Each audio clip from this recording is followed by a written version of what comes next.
नमस्कार विद्यार्थी मित्रांनो, रिजन सिम्प्लिफाईड या आपल्या यूट्यूब चॅनलमध्ये तुमचे सहर्ष स्वागत आहे. या चॅनलवर आपण एक नवीन रिव्हिजन सिरीज घेऊन येत आहोत, ज्यामध्ये आयोगाचे प्रिय असे घटक म्हणजे ज्यावर आयोग वारंवार क्वेश्चन विचारते अशा विषयांवर आपण एक शॉर्ट व्हिडिओ सिरीज घेऊन येत आहोत.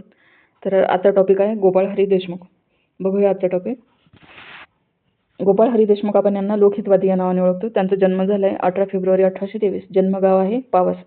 आयोगाच्या विशेष आवडीचं आहे तर ते समाजसुधारक आणि त्यांचे जन्मगाव. तर हे जन्मगाव लक्षात ठेवणे. त्यांचे वडील कोण होते तर हरिपंत देशमुख, जे बाजीरावाचे सेनापती बापू गोखले यांचे फडणवीस होते. मूळ आडनाव सिद्धई. सिद्धई आडनावावर प्रश्न विचारण्यात आले तर लक्षात ठेवा. त्यांची ओळख काय तर समाजसुधारक, विचारवंत आणि महाराष्ट्रात ग्रंथालय चळवळ सुरू करणारे अग्रनेते. ठीक आहे. 1844 मध्ये त्यांनी ट्रान्सलेटरची नोकरी केली होती. नंतर पुण्यात ते रतलाम संस्थानचे दिवाण म्हणूनही त्यांनी काम केले. 1862 नंतर त्यांनी मुंबई प्रांतात न्यायाधीश म्हणून 35 वर्ष काम केले. इथे कुठे काम केले हे लक्षात ठेवायची गरज नाही, फक्त मुंबई प्रांत आणि न्यायाधीश म्हणून काम केले. ठीक आहे. नंतर 1880 ते 83 मध्ये मुंबई कायदे काउन्सिलचे ते सदस्य होते. थिओसॉफिकल सोसायटी ऑफ इंडियाच्या मुंबई शाखेचे ते अध्यक्षही राहिलेत. ब्रिटिशांकडून पदव्या, त्यांना 2 पदव्या बहाल झाल्या. पहिली जस्टिस ऑफ पीस आणि दुसरी राव बहादूर. आयोगाचा ट्रेंड आहे समाजसुधारक आणि त्यांना मिळालेल्या पदव्या आयोगाच्या जास्त आवडीचे तर पदव्याही लक्षात ठेवणे. त्यांचा मृत्यू झाला 1 ऑक्टोबर 1892 रोजी. त्यांचा मृत्यू झाला दसऱ्याच्या दिवशी, तर हेही लक्षात राहू द्या. आता बघूया लोकहितवादींचे विचार. त्यांना सर्वांगीण सुधारणेचे आद्य प्रवर्तक मानले जाते. ठीक आहे. त्यांच्या विचारामध्ये महत्त्वाचे लक्षात काय ठेवायचे तर स्त्री हक्कांविषयी, तर स्त्री शिक्षणाचे आणि स्त्री पुरुष समानतेचे ते पुरस्कर्ते होते. त्यांनी अंधश्रद्धा, बालविवाह, हुंडा आणि बहुपत्नीत्व याच्यावर टीका केली आहे.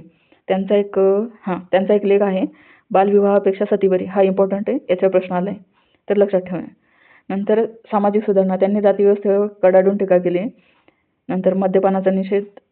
नंतर काय तर अविभक्त कुटुंब पद्धतीचा त्यांनी आग्रह केला होता. धार्मिक विचारावर त्यांनी काय केलं तर पुराण ग्रंथांवर त्यांनी टीका केली. देवळे बांधणे आणि तीर्थयात्रा करणे हा धर्मकृत्य नाही असे ते मानत. ब्राह्मणास दक्षिणा देण्यास त्यांचा विरोध होता. आधुनिक दृष्टिकोनामध्ये इंग्रजी विद्या, भौतिकशास्त्राचे ज्ञान, आधुनिक उद्योगधंद्याचा त्यांनी आग्रह धरला होता. नंतर त्यांचे आर्थिक आणि राजकीय विचार बघूया.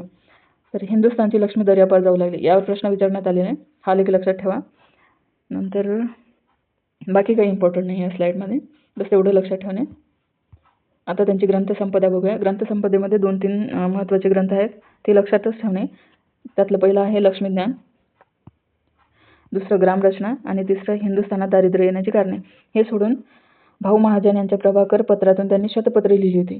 शतपत्रे लक्षात ठेवणे, कारण का तर डॉक्टर आंबेडकरांनी बहिष्कृत भारतमधून शतपत्रे पुन्हा प्रकाशित केली होती. ठीक आहे. हे दोन फॅक्ट लक्षात ठेवणे. नंतर काय वृत्तवैभव, इंदुप्रकाश आणि हे सोडून त्यांनी ज्ञानप्रकाशमधूनही लेखन केले होते. 1882 मध्ये त्यांनी स्वतःचे लोकहितवादी नावाचे मासिक सुरू केले होते, म्हणून यांना आपण लोकहितवादी म्हणूनही ओळखतो. अजून बस झालंय.